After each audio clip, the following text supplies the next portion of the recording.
खुलुमबाय जों बयबो मिथिगासिनो दङ जोंनि गलाघाट जिल्लानि सानखाथिनि जोंनि बर'नि फिसा Nabajit Narzary Zee dance India dance little master season 5 आव दा फाइनल राउंडआव सहैबाय।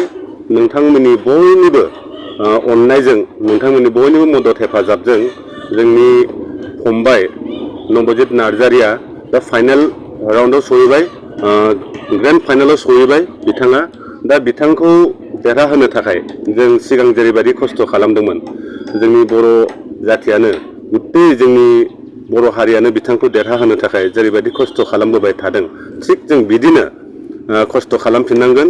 दा फाइनल राउंडआव सहैबाय, साबाल'सै। दा ग्रैंड फाइनलाव जों बिथांखौ नम्बर 1 खालामनो थाखाय बयबो गोसो होनानै गावनि मबाइलजों, गावनि न'खराव थानाय मबाइलजों बिथांनो जों भट होनांगोन। बे भट होनायनि जितु सिस्टेम समा एसे सोलाय सोल' जादों। सिगाङाव जों शनिबार हरनि 9टानिफ्राय 9 बाजिनिफ्राय समबार मोनानि 9 बाजिसिम जों भट होदोंमोन, खिन्थु नैबे फाइनल राउंडआव जों मिथिबाय जे टाइमखौ एसे सोलाय सोल' खालामदों।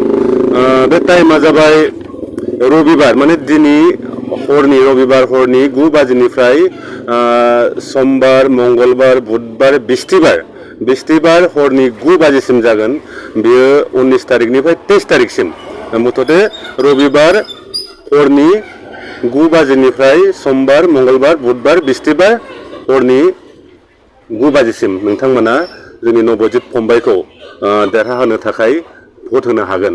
दा आं आरो खावलायबावदों, नोंथांमोना बयबो जोंनि बर' हारिया जाय जेरावखि थाया मानो, जोंनि आसामाव था, नागालेण्डआव था, मणिपुराव था, गुबुन गुबुन हादराव खामानि मावहैनाय थानाय, बा जोंनि राजधानीयाव थानाय, दिल्लीयाव थानाय, मुम्बाइआव थानाय, चेन्नाइ, बेंगलर थानाय गासिबो जोंनि बर' हारिनि आइ आफामोन, बिदा फंबायमोन गासैखौबो जों खावलायबाय जे नबजितखौ नोंथांमोना देरहाहोनो थाखाय, जोंनि बर'नि नामखौ लाखिनो थाखाय, बर'नि मुंखौ दोननो थाखाय जों गुरैयै खावलायदों। नबजितखौ नोंथांमोना 9152915246 बे नम्बराव आं दहाय बुंनाय रबिबार मोनानि 9 बाजिनिफ्राय बिस्थिबार मोनानि 9 बाजिसिम नोंथांमोना भट हरदो।